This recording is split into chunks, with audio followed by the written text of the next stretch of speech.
చాలా బాధాకరమైన విషయాలు మనం వింటున్నాము. వరద ఉధృతికి ఓ పాలేరులో ఒకే కుటుంబంలోని ముగ్గురు గల్లంతైనట్టుగా తెలుస్తోంది. గల్లంతైన షేక్ యాకూబ్, సైదాబీ షరీఫ్ కోసం అధికారులు ప్రయత్నించారు. అదే విధంగా షరీఫ్ ని పోలీసులు కాపాడారు. నిన్నటి నుండి కూడా షరీఫ్ తల్లిదండ్రుల ఆచూకీ అయితే దొరకలేదు. డ్రోన్ ద్వారా లైఫ్ జాకెట్లని పోలీసులు పంపినట్టుగా తెలుస్తోంది. భారీ ఉధృతికి పాలేరులో కుటుంబం మొత్తం కొట్టుకుపోయింది. యాకూబ్, సైదాబీ కోసం నిన్నటి నుండి కూడా గాలింపుని ముమ్మరం చేశారు. అయితే వాళ్ళని కాపాడలేకపోతున్నామా అంటూ మంత్రి పొంగులేటి ఉద్వేగం చెందారు.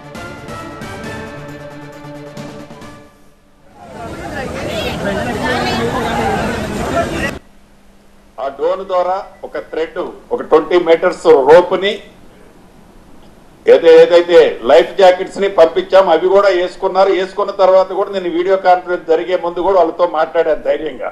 ఆ వీడియో చూపించి వాళ్ళ ఆ వీడియో కాన్ఫరెన్స్ లో నాతో మాట్లాడేటప్పుడు వాళ్ళ ఆవేదన వర్ణాతీతం. అంటే చనిపోబోతున్నాను అనేది ఆ తల్లి నాతో మాట్లాడి ఆ ఘోష ఇప్పుడు నాకు కనిపిస్తుంది. ఇప్పుడు ఆ గోడ కూలిపోయిందట 2 minutes ముందు. చాలా తప్పకుండా భగవంతుడు వాళ్ళని కాపాడాలని ఆ ముగ్గురిని, ఎందుకంటే లైఫ్ జాకెట్స్ ఉన్నారు కాబట్టి ఏమీ జరగొద్దని మనస్ఫూర్తిగా కోరుకుంటున్నాను.